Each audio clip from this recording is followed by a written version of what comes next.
Cassie's friend, seen here in black pants and a red plaid jacket, who accuses Diddy of dangling her over a 17-story apartment balcony. NewsNation senior correspondent Laura Ingle live outside the federal courthouse in Manhattan with the very latest from the courtroom. Laura.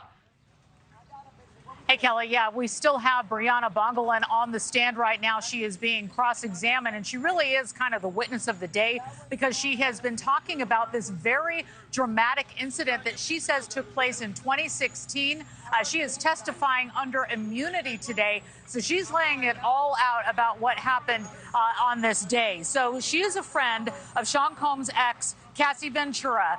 She just told the court that she had recently sued Combs for a $10 million settlement after she claimed he dangled her off of that 17th-floor balcony in a fit of rage in 2016, something she says that has left her traumatized to this very day. She says that Sean Combs grabbed her, held her over the balcony, then slammed her onto patio furniture at Cassie's Los Angeles apartment. And jurors have been shown photos of her alleged injuries, bandaged back, bruises, some really ugly stuff. She said that she is still struggling with night terrors and paranoia to this day. In another incident, she recalls Combs threatening her, saying something to the effect of, "I'm the devil and I'm going to kill you." She told the court she was terrified, but admitted she was likely on cocaine at the time and wasn't quite sure why he said it. Her testimony underscored the government's claim that Combs used fear and violence to control people in his inner circle.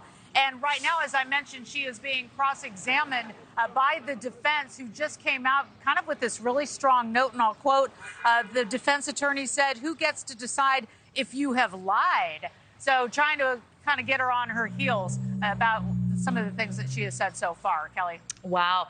Laura, we reported at the top a forensic video expert took the stand as well. What did he have to say?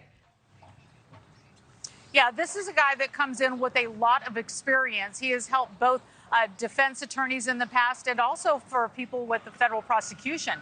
So he is talking, using his expertise, talking about how he was able to take that hotel security video that everybody has seen at this point, talking about how they took it frame by frame, how the prosecution gave him the video that they had of this incident, the Cassie incident, of her being beaten in that hotel hallway, taking it frame by frame, and how, there were some questions about how some of the timestamps apparently didn't line up, but he explained how they slowed it down, how they sped it up, and how that really worked to give the jurors a better understanding of what they were looking at, so that when the defense comes back with saying that this video has been altered, here's an explanation as to why.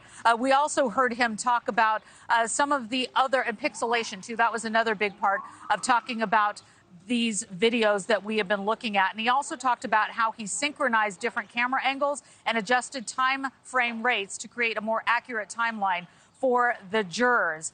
Right now, again, Bryana remains on the stand, and we would pretty much call her kind of the star witness of the day. We'll bring you more as we get it here at federal court. Yeah, Kelly? So much interest in this case. All right, Laura Ingle, thank you for getting us up to speed there.